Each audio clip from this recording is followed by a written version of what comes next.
तो अमेरिका में राहुल गांधी का संवाद, जिसको लेकर सियासी आरपार लगातार बढ़ता जा रहा है। इस समय की बड़ी जानकारी मैं आपको दे दूं, राहुल गांधी ने जो बयान दिया है अमेरिका में, उस पर अब असम के मुख्यमंत्री हेमंत बिस्व शर्मा उन्होंने करारा वार कर दिया है। हेमंत बिस्व शर्मा कह रहे हैं राहुल गांधी हमेशा चीन को बढ़ावा देते हैं, अपने देश को अपमानित करते हैं। चीन में ना तो लोकतंत्र है, ना धार्मिक स्वतंत्रता, लेकिन राहुल गांधी चीन को बढ़ावा देने का काम करते हैं, भारत को अपमानित करने का काम करते हैं। यह कहना है हेमंत बिस्व शर्मा का। राहुल गांधी जी बहुत तरीका से चाइना को हमेशा प्रमोट करता है। वो हमेशा भारत को नीचे दिखाने का और चाइना को एक बहुत बढ़िया नेशन का हिसाब से प्रोजेक्ट करना चाहते हैं। लेकिन चाइना में डेमोक्रेसी नहीं है, चाइना में लोगों का रिलीजियस फ्रीडम नहीं है। क्या राहुल गांधी उनका बारे में भी कहीं कहीं जाके बोलते हैं? तो इससे हमारा मन में एक ही बात आते है कि कांग्रेस और कम्युनिस्ट पार्टी का बीच में जो MOU हुआ था, मेमोरेंडम ऑफ अंडरस्टैंडिंग, उनको खुलासा करना चाहिए। किस लिए किया? मेमोरेंडम ऑफ अंडरस्टैंडिंग में ये भी लिखा है कि राहुल गांधी जहाँ भी जाएगा चाइनीज़ को प्रमोट करेगा। तो ये समय है कांग्रेस पार्टी आगे आए और जो भी एग्रीमेंट चाइनीज़ कम्युनिस्ट पार्टी का साथ हस्ताक्षर हुआ था वो देश का सामने रखे। तो आइए चर्चा शुरू करते हैं और पहला सवाल आलोक जी के पास ही लेकर चलेंगे चर्चा में। इसी का जवाब दे दीजिए जो हेमंत बिस्व शर्मा यहाँ पर सवाल पूछ रहे हैं कि बताना चाहिए आखिरकार क्या अग्रीमेंट हुआ है चीन के साथ कांग्रेस पार्टी का। क्यों चाइना की इतनी तारीफ राहुल गांधी अंतर्राष्ट्रीय मंचों पर करते हुए नजर आते हैं? आलोक जी देखिए, 2-3 सवाल हैं इसमें। पहला सवाल है कि अंतर्राष्ट्रीय मंचों पर चीन की तारीफ की बात नहीं, उन्होंने कहा है कि वहाँ पर ट्रेनिंग का एक अच्छा मॉड्यूल है, इसमें कहीं कोई दो राय नहीं। मोदी जी जब झूला झुला रहे थे तो क्या जब उनको पता नहीं था मोदी जी को कि वहाँ डेमोक्रेसी नहीं है और वहाँ रिलीजन की फ्रीडम नहीं है, तमाम चीज़ें नहीं पता थी? जब मोदी जी चाइना को क्लीन चिट दे रहे थे डोकलाम के बाद 20 जवानों की शहादत के बाद, तब मोदी जी को नहीं पता था चाइना क्या करता है और क्या कैसे रहता है? मोदी जी ने तो, उनकी पार्टी के लोगों ने तो वहाँ पर कम्युनिस्ट पार्टी ऑफ चाइना के साथ सुना है ट्रेनिंग का भी प्रोग्राम किया था। वहाँ पर 6-7 बार तो शायद जा ही चुके हैं। वो जिनपिंग को यहाँ भी बुला चुके हैं कई बार, और जिनपिंग जहाँ से जब साउथ इंडिया से गए थे तो उसके बाद तुरंत बाद जिस तरह से डोकलाम हुआ वो पूरे देश ने देखा।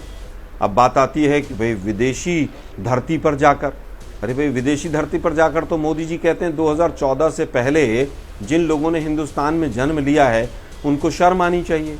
तो रोमाना जी, आपको और हमें तो शर्म नहीं आती है, हम तो हिंदुस्तान में हैं और हिंदुस्तानी हैं, हमें तो गर्व महसूस होता है। तो अगर किसी ने कहीं पर कोई अपमान किया है तो देश के प्रधानमंत्री ने किया है।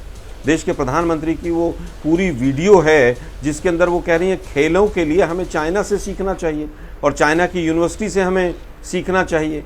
आज हालत खेलों की क्या हो गई है, शायद 600 करोड़ रुपया खेलों को गुजरात को शायद चाइना के साथ एग्रीमेंट करने के लिए दिया होगा। अब हेमंत बिस्व शर्मा जी की पार्टी 10 साल से पावर में है, अगर हमने कोई गलत एग्रीमेंट किया है या नहीं किया है, मेरे पास तो उसकी भी जानकारी नहीं है। अगर उनको लगता है कि हमने कोई गलत एग्रीमेंट किया है तो सरकार बैठ के पकौड़े तल रही है, क्यों नहीं एक्शन लेते हैं?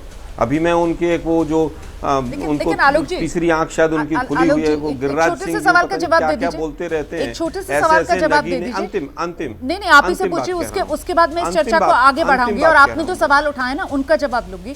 आप जो बातें बता रहे हैं सर वो गालवान डोकलाम से पहले की बातें हैं, है ना?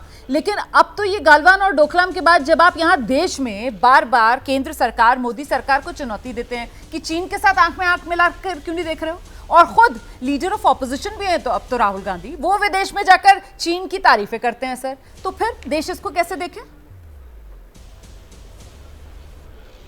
देखिए, कंपैरिजन होता है कुछ चीज़ों का।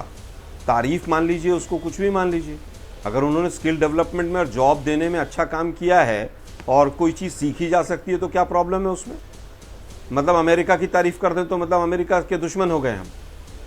मैं समझता हूं कि ये बिल्कुल संवेदनहीन बयानबाजी है और मीडिया के साथ ही तुरंत इसको लपक लेते हैं। शायद आप लोगों को पीएमओ से फोन आता होगा, आप लोगों ने एक भी प्रोमो में मोदी जी का स्टेटमेंट चलाने की हिम्मत है एबीपी न्यूज की? जो 2014 से पहले जन्म लेते थे उनको शर्म आती थी। चाइना को क्लीन चिट मोदी जी ने दी, आप चला सकते हैं उस स्टेटमेंट को? नहीं चला पाएंगे। मैं इसीलिए कह रहा हूं कि चीन में कितनी बार मोदी जी गए, केवल इतना बता दीजिए आप। किसकी गलभैयां ज्यादा हुई, केवल इतना बता दीजिए। अरे भाई, जॉब्स और ट्रेनिंग में वो भी सबसे ज्यादा पॉपुलेटेड नेशन है, हम भी मोस्ट पॉपुलेटेड नेशन है, आबादी भी आसपास है दोनों के, अब हम उससे भी ज्यादा आबादी में निकल गए। अगर डिस्कशन में यूनिवर्सिटी में बच्चों के साथ बैठ के स्किल डेवलपमेंट की बात होगी तो ये सब यहाँ पर सांप छछूंदर निकल आएंगे। कोई स्टेटमेंट देगा, कोई स्टेटमेंट देगा। अब गिरिराज सिंह जी कह रहे हैं कि सब पता नहीं क्या क्या बोलते रहते हैं वो, उनके ऊपर तो देशद्रोह का मुकदमा होना जाना चाहिए। ठीक। अरे भाई, आप तो मंत्री हैं गिरिराज जी, आपको किसने रोका? जाके कंप्लेंट कीजिए और देशद्रोह का मुकदमा दर्ज करा दीजिए। ठीक। ये बुद्धिहीन लोग मंत्रालय में पहुंच गए हैं। बिल्कुल, मैं जवाब लेती हूँ।